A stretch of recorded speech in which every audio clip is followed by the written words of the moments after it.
Alright, so Duchess is back, pretty much. I hate that she's back, because I hate that bitch, but she's back.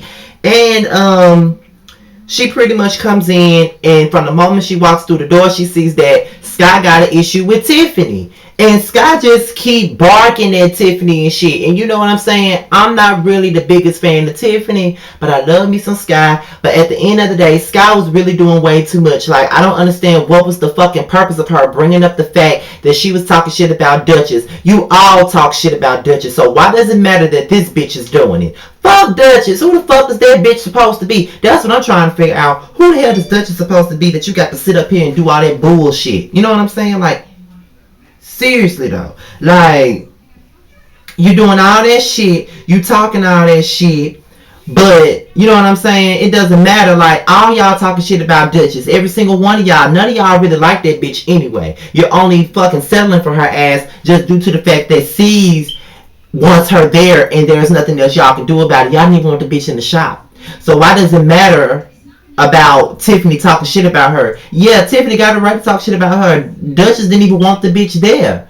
You know what I'm saying? And for no apparent reason at all, because Duchess is a bitch. So why do you feel like you need to tell Duchess what the fuck Tiffany said? But okay, Sky, whatever. I wasn't feeling that shit at all. I just wasn't. Then Duchess laid down some ground rules. She's trying to turn the shop around because under Teddy's management, the shop went down under the fucking sea, all the way down to the Bikini Bottom is where the fuck it went.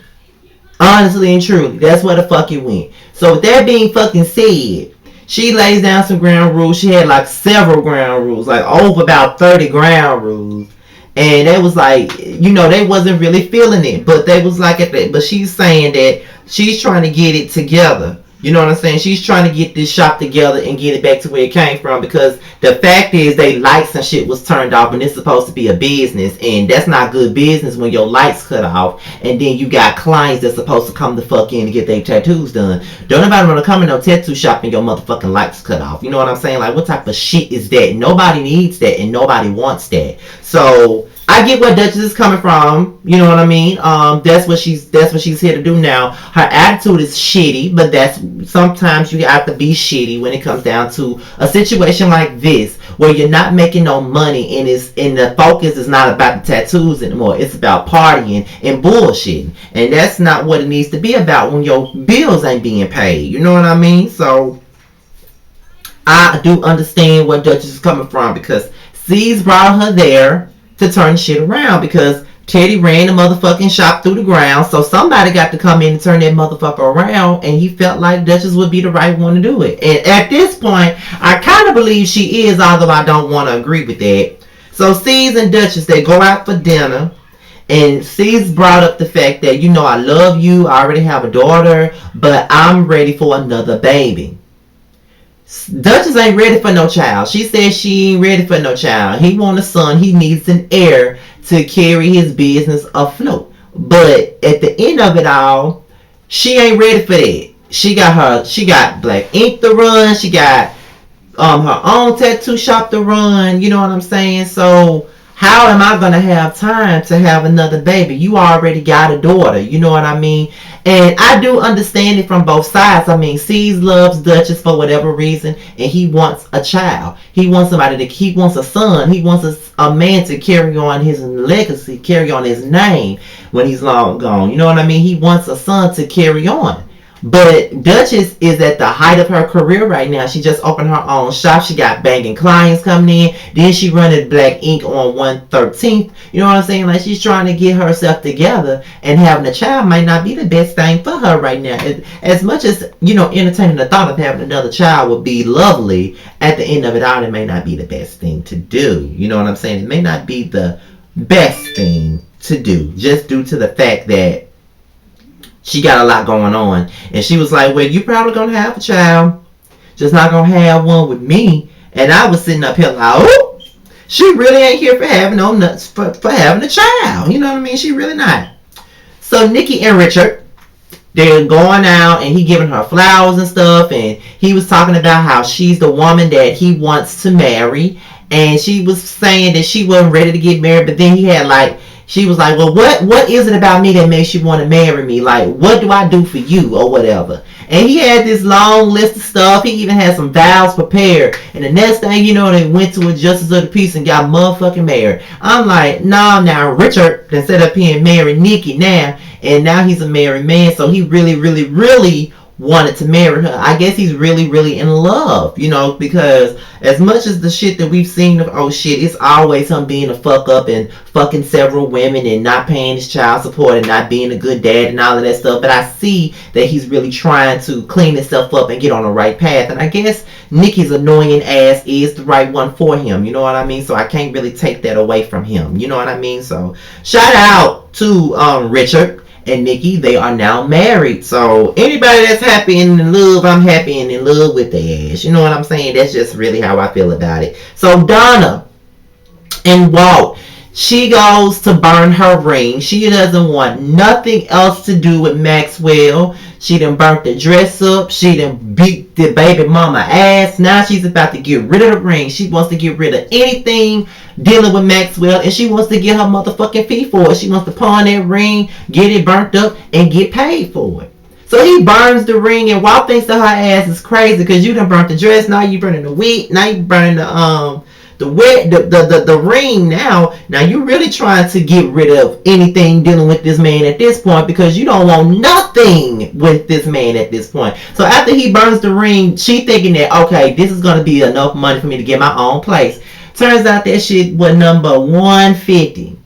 150, that's all the money she could get for that ring. Meaning that ring was never really worth shit. And just like Maxwell, the wedding ring is just as much as Maxwell. Not shit. Not fucking shit, basically. So that's what that was about. And I was just sitting up here like, girl, like this man really didn't give that much of a fuck about you that he gonna do you like that? Like for real? But child, it is what it is. But that was crazy. The ring wasn't even about shit. The ring just is a big example as to why Maxwell ain't shit.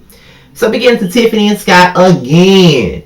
Now at this point, she barking at Tiffany, and Scott ain't doing nothing but being a bully, trying to intimidate the motherfucker at this point. Yeah, you be Riley ass. Yeah, you be Donna ass. But at the end of it all, Scott, you can't whoop everybody ass. There's always a motherfucker that's better than you. So you have to realize that. Stop underestimating motherfuckers. You know what I'm saying? Like you barking at her and shit when you ain't really got no motherfucking reason. Yeah, Tiffany is a piece of work. I don't really like that bitch, to be honest. But at the same time, Tiffany, why are you scared of Scott? Because you was so busy ready to fight that other bitch and you fought Bay. Why can't you just buck up on Scott? You know what I'm saying? But then again, Scott is being a fucking bully. Like, I'm over that. Like, okay, bitch, you can fight, but you cannot fight every motherfucking body. Like, have a damn seat. Have a damn seat, because it's really ridiculous to me. Like, I just can't believe that Scott was just acting like that. Like, yeah, you a bad bitch. Yeah, you from the hood. But who the fuck cares? I will always be grateful to you for whooping Ra Ali's ass. But Scott, stop. Because the way you acting is really ridiculous. It ain't really like, girl, have a seat, because you trying too hard to be bad. Now, Teddy asked Caesar for his job back, and Caesar said, hell no, you can't get that damn job back after the way you ran it through the ground. And Teddy feels like, oh, you got this bitch, you know, Duchess running this motherfucking shop, and she don't know what the fuck she doing, and half of the people don't even like her. Now, half the people don't like her, but she knows what the fuck she doing. You didn't know what the fuck you was doing. You was trying to turn that bitch into a club. It was more about fucking and having a damn good time versus making money. That's what the fuck you was about. And you ran the light bill up and couldn't even pay the shit. So, I don't see why you feel like Caesar needs to give you another chance. And I just cannot believe I'm siding with Caesar and Duchess on this motherfucking review, because I don't like neither one of them. So I don't understand why I'm siding with they ass. Period. I don't know why I'm siding with them, but it is what it is. Mano is Tiffany's celebrity client, and when she comes in the room, she does not acknowledge Mano or Scott, and here comes Scott again with the bullshit. She's sitting up here going off on her, talking about you not going to acknowledge your client, you not going to do this. How can she acknowledge anybody when you all on her face barking like a fucking dog? Bitch, shut up. Like, I'm tired of Sky, y'all. Y'all know I love me some Sky, but I'm tired of her at this point. Then Mano asked Bay for a fucking massage. And then Bay just leave. Like, she straight up goes the fuck out and she storms the fuck out, and she said she ain't got time for it. And basically Duchess was like, this bitch ain't never coming back, and quite frankly, the bitch ain't coming back. The next thing you know, She finds out that she had a client that had been sitting there since 7 o'clock waiting on her damn tattoo. And the bitch mad. And honestly, I would have been mad too if I'd been sitting there all that time waiting to get tatted up. You know what I'm saying? So, and just watching Black Ink Crew makes me want to get another tattoo. Because, you know, I've always said that I would never get a tattoo. But when I went to Chicago, my cousin said to me, whenever we get together in Chicago, you're going to go get a tattoo. And I always said that I never wanted one because I never saw the purpose. But this tattoo that I have, you know, this tattoo right here, you see it? My tattoo symbolizes my love for music. I love music, and as you can see, there's the heart right there that symbolizes my love for it. The headphones, and it's bleeding motherfucking musical notes. That's how much I love my music. I love me some music. Music is everything to me. But Duchess went the fuck off. She said this was her last motherfucking day, and season 1 trying to hear that shit. But she said it's her last motherfucking day, and she ain't dealing with it no more. And I don't blame her. Too much going on. But with that being said, this is my review on Black Ink Crew. And I'm out of here, y'all. Till next time, I'll see y'all later. Peace. Bye.